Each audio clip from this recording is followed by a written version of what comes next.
ভাবতে পারো, আজ যারা একে অপরকে ধ্বংস করার হুমকি দেয়, ইরান আর ইসরায়েল এক সময় ছিল একে অপরের সবচেয়ে কাছের বন্ধু।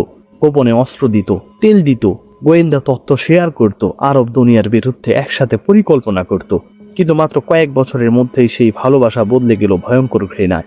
কি এমন ঘটেছিল যে দুই মিত্র পরিণত হলো মধ্যপ্রাচ্যের সবচেয়ে বিপজ্জনক শত্রুতে? আজ জানবে সেই লুকানো গল্প যা তোমাকে নাড়িয়ে দেবে। ভিডিওটা স্কিপ করো না, কারণ শেষ পর্যন্ত গেলে তুমি বুঝবে আজকের মধ্যপ্রাচ্যের আগুন আসলে কোথা থেকে শুরু হয়েছে। আর যদি ইতিহাসের লুকানো সত্য জানতে ভালো লাগে, তাহলে একটা লাইক দিয়ে দাও। এটা আমাকে আরো ভালো কন্টেন্ট বানাতে সাহায্য করে। ভাবতে অবাক লাগে, একসময় ইরান আর ইসরায়েল ছিল মধ্যপ্রাচ্যের গোপন প্রেমিক। 1940 থেকে 70-এর দশক। ইরানের শাহ তখন পুরোপুরি পশ্চিমাপন্থী, আর ইসরায়েল নতুন জন্ম নেওয়া এক রাষ্ট্র, চারদিকে শত্রুতে ঘেরা। দুজনের স্বার্থ এক জায়গায় এসে মিলল। ইরান ইসরায়েলকে দিত তেল, কালো সোনার মতো শক্তি, আর ইসরায়েল দিত অস্ত্র, প্রযুক্তি আর গোপন গোয়েন্দা তথ্য। মোসাদ আর সাফাক, দুই দেশের গোয়েন্দা সংস্থা একসাথে চালাতো গোপন অপারেশন। আরব দুনিয়ার শক্তি ব্যালেন্স করতে তারা হয়ে উঠেছিল এক অদ্ভুত গোপন জুটি।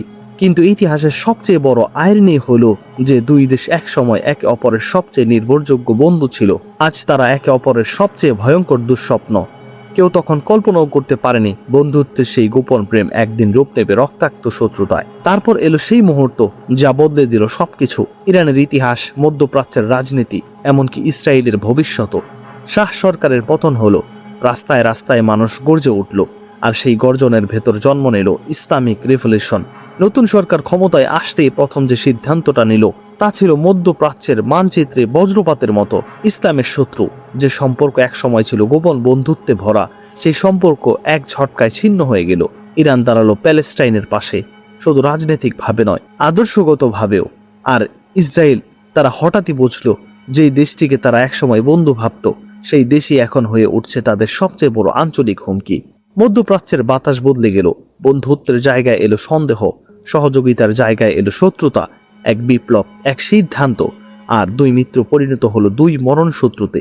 ইতিহাসের এই মোড়টাই আজকের ইরান ইসরায়েলের উত্তেজনার জন্মদাতা। তারপর শুরু হলো এমন এক যুদ্ধ যেখানে দুই দেশ মুখোমুখি দাঁড়ায়নি, কিন্তু যুদ্ধের আগুন জ্বলছিল চারদিকে। ইরান লেবাননের হিজবুল্লাহকে সমর্থন দিতে শুরু করলো। অর্থ, অস্ত্র, প্রশিক্ষণ, আদর্শ সবকিছু দিয়ে ইসরায়েল সঙ্গে সঙ্গে বসলো। এটা শুধু একটি সংগঠন নয়, বরং ইরানের লম্বা হাত যা তাদের সীমান্ত ছুঁয়ে ফেলেছে। লেবাননের পাহাড়ে, সিরিয়ার মরুভূমিতে, ইয়েমেনের ধ্বংসস্তূপে শুরু হলো এক অদৃশ্য যুদ্ধ। দুই দেশ সরাসরি যুদ্ধ করেনি, কিন্তু মাঠে লড়ছিল তাদের সমর্থিত গ্রুপগুলো। একদিকে ইরানের প্রভাব বিস্তার, অন্যদিকে ইসরায়েলের নিরাপত্তা আতঙ্ক। প্রতিটি রকেট হামলা, প্রতিটি ড্রোন আক্রমণ, প্রতিটি সীমান্ত সংঘর্ষ ছিল এই দুই দেশের অদৃশ্য টানাটানির ফল। মধ্যপ্রাচ্য পরিণত হলো দাবার বোর্ডে, আর প্রতিটি গ্রুপ এক একটা গুটি। এটা ছিল এমন এক যুদ্ধ যেখানে সৈন্যরা লড়ছে, কিন্তু যুদ্ধ করছে দুই দেশ। এই প্রক্সি যুদ্ধই আজকের ইরান ইসরায়েলের উত্তেজনার সবচেয়ে বিপজ্জনক অধ্যায়। তারপর শুরু হলো মধ্যপ্রাচ্যের সবচেয়ে বিপজ্জনক অধ্যায়, পারমাণবিক দৌড়। ইরান ঘোষণা করলো তারা পারমাণবিক শক্তি অর্জন করতে চায়। শুধু শক্তি নয়, এমন ক্ষমতা যা পুরো অঞ্চলকে বদলে দিতে পারে।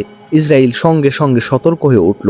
তাদের একটাই কথা, ইরানের পারমাণবিক ক্ষমতা মানে আমাদের অস্তিত্বের জন্য হুমকি। আর তাই শুরু হলো ছায়ার ভেতর লুকানো এক গোপন যুদ্ধ। ইসরায়েল চালালো ইতিহাসের সবচেয়ে নিখুঁত সাইবার আক্রমণ, স্টাক্সনেট। ইরানের নিউক্লিয়ার সাইটে ঢুকে সেন্ট্রিফিউজগুলোকে নষ্ট করে দিল সেই অদৃশ্য ভাইরাস। কোনো বোমা নয়, কোনো ড্রোন নয়, শুধু কোডের আঘাতে থেমে গেল ইরানের পারমাণবিক স্বপ্ন। কিন্তু ইরান চুপ করে থাকেনি। প্রতিশোধে তারা বাড়াতে লাগলো ড্রোন প্রোগ্রাম, মিসাইল প্রোগ্রাম আর দূরপাল্লার আঘাত হানার ক্ষমতা। আকাশে উঠছে ড্রোন, ভূগর্ভে ঘুরছে সেন্ট্রিফিউজ, আর দুই দেশের মধ্যে বাড়ছে এমন উত্তেজনা যা একদিন পুরো অঞ্চলকে আগুনে পরিণত করতে পারে। এটা শুধু রাজনীতি নয়, এটা অস্তিত্বের লড়াই। আর এই লড়াইয়ের শেষ কোথায় কেউ জানে না। আজকের মধ্যপ্রাচ্য যেন আগুনের উপর দাঁড়িয়ে থাকা এক মহাদেশ, আর সেই আগুনের দুই প্রান্তে ইরান আর ইসরায়েল। ইসরায়েল সিরিয়ায় ইরানের ঘাঁটিগুলোতে হামলা চালাতে শুরু করলো। রাতের আকাশে হঠাৎ বিস্ফোরণ, ধোঁয়া, আগুন, যেন অদৃশ্য এক যুদ্ধের ছায়া। ইরানও থেমে থাকেনি। তারা পাঠাতে লাগলো ড্রোন, মিসাইল, কখনো সরাসরি, কখনো তাদের সমর্থিত গ্রুপগুলোর মাধ্যমে। প্রতিটি আক্রমণ, প্রতিটি পাল্টা আঘাত দুই দেশের মধ্যে দূরত্ব কমিয়ে আনছে আর বাড়িয়ে দিচ্ছে সরাসরি যুদ্ধের সম্ভাবনা। বিশ্ব শক্তিগুলো দুই ভাগে বিভক্ত হয়ে পড়ছে। কেউ ইসরায়েলের পাশে, কেউ ইরানের প্রভাবকে সমর্থন করে। আর এই বিভক্তির মাঝেই মধ্যপ্রাচ্য পরিণত হয়েছে এক বিশাল ভূ রাজনৈতিক বিস্ফোরক এলাকায়।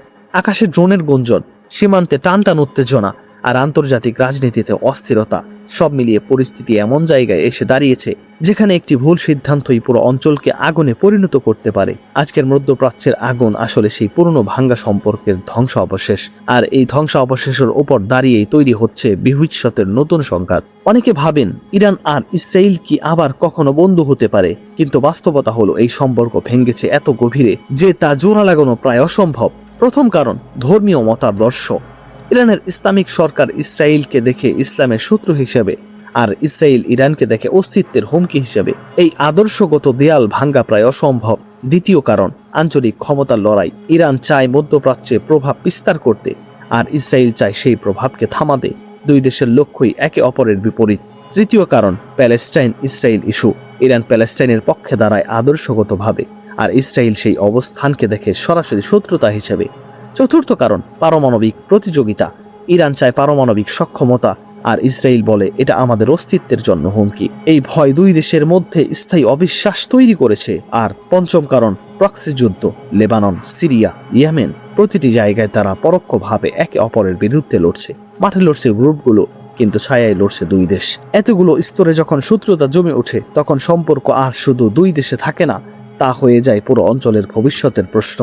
এটা শুধু দুই দেশের সমস্যা নয়, এটা পুরো অঞ্চলের ভবিষ্যৎ, আর সেই ভবিষ্যৎ এখন অনিশ্চয়তার অন্ধকারে ঢাকা।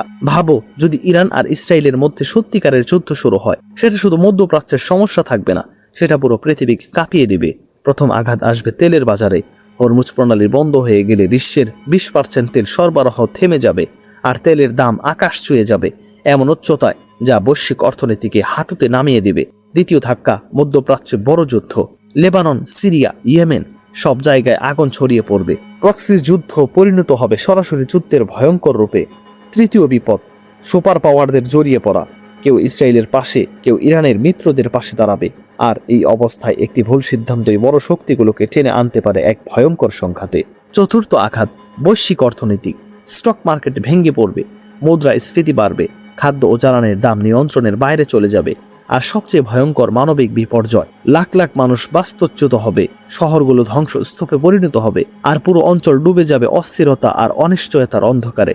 একটা ভুল সিদ্ধান্ত আর পুরো পৃথিবী বদলে যেতে পারে। এই সম্ভাবনাই আজকের মধ্যপ্রাচ্যের সবচেয়ে বড় ভয়। ভাবো, যদি ইরান আর ইসরায়েলের মধ্যে সত্যিকারের যুদ্ধ শুরু হয়, সেটা শুধু দুই দেশের সীমান্তে আটকে থাকবে না, আগুন ছড়িয়ে পড়বে পুরো পৃথিবীতে। প্রথম ধাক্কা আসবে তেলের বাজারে। হরমুজ প্রণালী বন্ধ মানে বিশ্বের 1/5 তেল সরবরাহ থেমে যাওয়া, আর তেলের দাম মুহূর্তেই আকাশ ছুঁয়ে যাবে। এরপর মধ্যপ্রাচ্যে শুরু হবে বড় যুদ্ধ। লেবানন, সিরিয়া, ইয়েমেন, সব জায়গায় আগুন ছড়িয়ে পড়বে। প্রক্সি যুদ্ধ পরিণত হবে সরাসরি সংঘর্ষে। সুপার পাওয়াররা চুপ করে থাকবে না, কেউ ইসরায়েলের পাশে, কেউ ইরানের মিত্রদের পাশে দাঁড়াবে, আর এই অবস্থায় একটি ভুল পদক্ষেপই বড় শক্তিগুলোকে টেনে আনতে পারে ভয়ঙ্কর বৈশ্বিক সংঘাতে। অর্থনীতি কেঁপে উঠবে, বাজার ভেঙে পড়বে, মুদ্রাস্ফীতি বাড়বে, খাদ্য ও জ্বালানির দাম নিয়ন্ত্রণের বাইরে চলে যাবে, আর সবচেয়ে ভয়ঙ্কর, মানবিক বিপর্যয়। লাখ লাখ মানুষ ঘর হারাবে, শহরগুলো ধ্বংসস্তূপে পরিণত হবে, আর পুরো অঞ্চল ডুবে যাবে অস্থিরতার অন্ধকারে। একটা ভুল সিদ্ধান্ত আর পুরো পৃথিবী বদলে যেতে পারে। যদি এমন লুকানো ইতিহাস, অজানা সত্য আর ভেতরের গল্প তোমার ভালো লাগে, তাহলে এই ভিডিওটা শেয়ার করো, কারণ জ্ঞান তখনই শক্তি হয় যখন সেটা ছড়িয়ে পড়ে আরও মানুষের কাছে। আর কমেন্টে লিখে জানাও, তোমার মতে ইরান ইসরায়েলের সম্পর্ক ভবিষ্যতে কোথায় যাচ্ছে, শান্তির দিকে নাকি আরও অন্ধকারের দিকে? তোমার মতামত এই আলোচনাকে আরও গভীর করবে। আর হ্যাঁ, সাবস্ক্রাইব করে পাশে থাকো, কারণ সামনে আসছে আরও চমকে দেওয়া ইতিহাস, আরও লুকানো সত্য, আরও এমন সব গল্প যা তোমার দৃষ্টিভঙ্গি বদলে দিবে।